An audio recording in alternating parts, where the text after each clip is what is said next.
ত্বকের যত্নের জন্য আমরা কত টাকা যে খরচা করি তার কোনো ঠিক নেই। কখনো পার্লারে যাই, কখনো আবার দামি দামি ক্রিম ইউজ করি, কিন্তু বিশ্বাস করো এইসবের কোনো কিছুই প্রয়োজন নেই। কারণ এগুলো বেশিরভাগই কেমিক্যালযুক্ত, যা ত্বকের উপকারের চেয়ে ক্ষতিটাই বেশি করে। তার চেয়ে ঘরে থাকা উপকরণ দিয়েই ত্বকের যত্ন নাও, দেখবে ত্বকটা সুন্দর তো হয়ে উঠবে, অথচ তোমার পয়সার খরচাও বেঁচে যাবে। আজ সেরকমই একটা প্যাক বেসন দিয়ে দেখাবো তোমাদেরকে।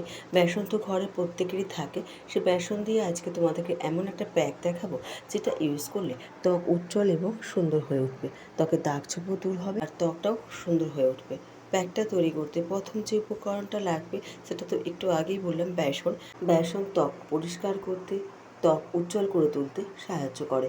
নিয়মিত গোলাপ জলের সাথে বেসন দিয়ে যদি রোজ মুখ পরিষ্কার করো, তাহলে কোনো ফেস ওয়াশের প্রয়োজন হবে না। তার সাথে দেব শুধুমাত্র অ্যালোভেরা জেল।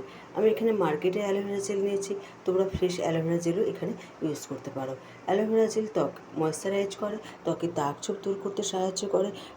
মানে ত্বকে যদি ট্যান পড়ে থাকে তারা নিয়মিত অ্যালোভেরা জেল ইউজ করো।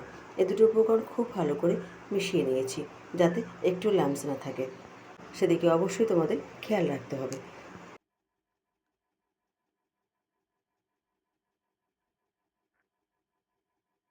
প্যাকটা লাগাবার আগে মুখটা পরিষ্কার করে নিতে হবে। এক্ষেত্রে আমি গোলাপ জল দিয়ে মুখটা পরিষ্কার করছি।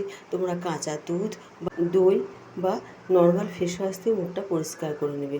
নোংরা মুখে কখনো ফেস প্যাক ইউজ করবে না। এবার প্যাকটা সারা মুখে লাগিয়ে নিয়েছি।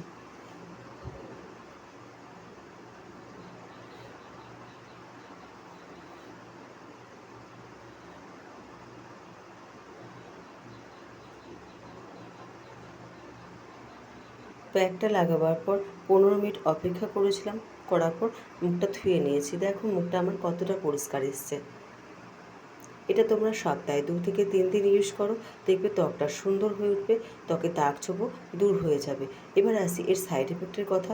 অনেকের ক্ষেত্রে বেসন স্যুট করে না, বা অনেকে অ্যালোভেরা জেলও স্যুট করে না। সেক্ষেত্রে অবশ্যই তোমরা প্যাচ টেস্ট করে তবে ইউজ করো। ফ্রেন্ডস, এই ধরনের ভিডিওগুলো পেতে গেলে তোমরা আমার চ্যানেলটিকে অবশ্যই সাবস্ক্রাইব করে দিও। আর ভিডিওটা যদি ভালো লেগে থাকে তাহলে প্লিজ চ্যানেলটিকে লাইক এবং শেয়ার করে দিও।